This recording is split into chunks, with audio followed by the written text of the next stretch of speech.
L'homme ne vivra pas de pain seulement, mais de toute parole qui sort de la bouche de Dieu.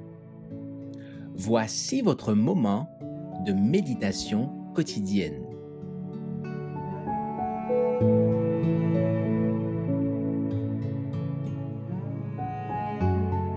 Il est reçu par la simple foi, 18 juillet.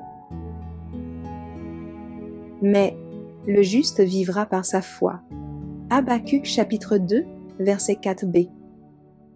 J'ai vu fréquemment que les enfants de Dieu négligeaient la prière, surtout la prière secrète, que plusieurs n'exerçaient pas la foi comme c'est leur privilège de le faire, attendant d'éprouver certains sentiments que seule la foi peut apporter. Mais le sentiment n'est pas la foi. Les deux sont distincts. C'est à nous d'exercer la foi, à Dieu de nous donner le sentiment de la joie et des bénédictions. La grâce d'en haut est communiquée à l'âme par une foi vivante. Cette foi qu'il est en notre pouvoir d'exercer. La foi véritable se réclame des bénédictions promises avant que celles-ci soient comprises et senties. Nous devons adresser nos requêtes par la foi au-delà du second voile et nous réclamer des promesses célestes. Il faut ensuite croire que nous recevons les bénédictions divines parce que notre foi les fait nôtres et d'après la parole, elles nous appartiennent.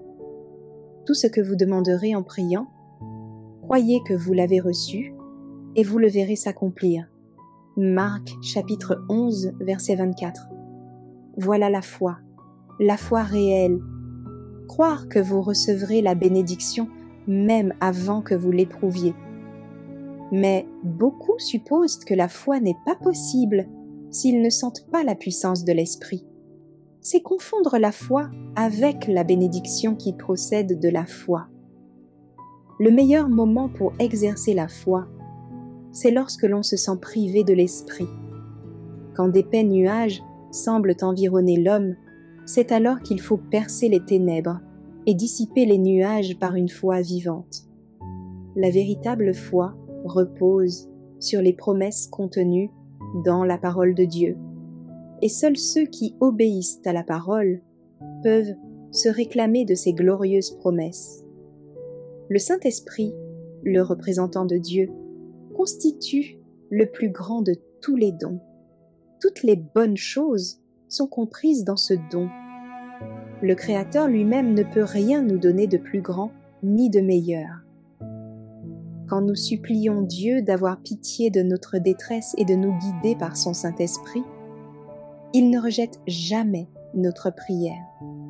Nous recevrons une mesure du Saint-Esprit proportionnelle à la mesure du désir et de la foi que nous manifesterons.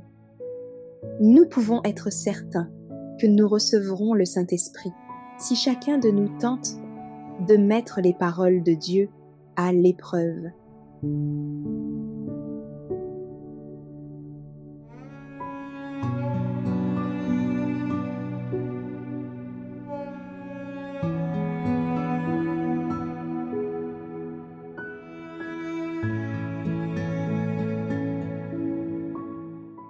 Merci d'avoir écouté cette présentation.